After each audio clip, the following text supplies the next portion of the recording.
Hello guys.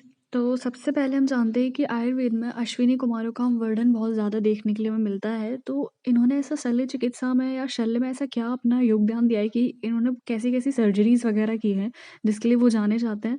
तो उनका आयुर्वेद में कुछ डिस्क्रिप्शन मिलता है जिनके बारे में हम जानेंगे। सबसे पहले तो इनके जो गुरु रहते हैं, वो रहते हैं दधीची। दधीची के ये दोनों शिष्य रहते हैं।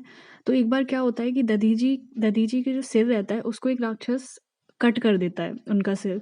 तो उनके ये दोनों शिष्य जो रहते हैं, वो उनके सिर के स्थान पर घोड़े का सिर ट्रांसप्लांट करते हैं।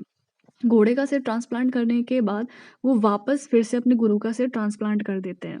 तो इससे हमें 2 बातें पता चलती हैं कि एक तो उनको इस बात की नॉलेज थी कि हेड ट्रांसप्लांट कैसे करना है, और दूसरा उन्हें शायद ये भी पता था कि अपना जो सिर है उसको मतलब जो प्रत्यारोपण कर्म की बीच की जो अवधि रहता है, उसमें उसके मध्य की अवधि में उनके कटे हुए सिर को सुरक्षित रखने की जो प्रक्रिया है, उसको भी शायद उन्होंने विकसित कर लिया था, जो शायद अभी तक इतना नहीं हो पाया है।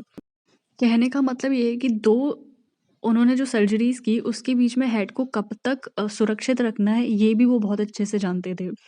दूसरी स्टोरी का ये डिस्क्रिप्शन आता है कि एक कहानी बहुत ज़्यादा प्रसिद्ध है कि राजा खेल थे, उनकी पत्नी थी रानी विशल्या।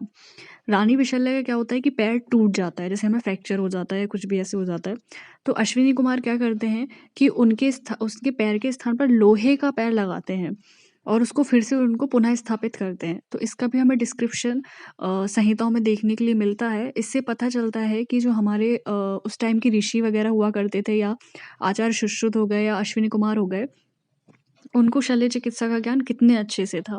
तो ये सिर्फ़ हमने 2 स्टोरीज़ ली हैं, बाकी और भी हम लेंगे। बाकी आयुर्वेद और बीएमएस से रिलेटेड और भी इन्फॉर्मेशन के लिए मेरे पेज को लाइक और सब्सक्राइब कीजिए। Thank you.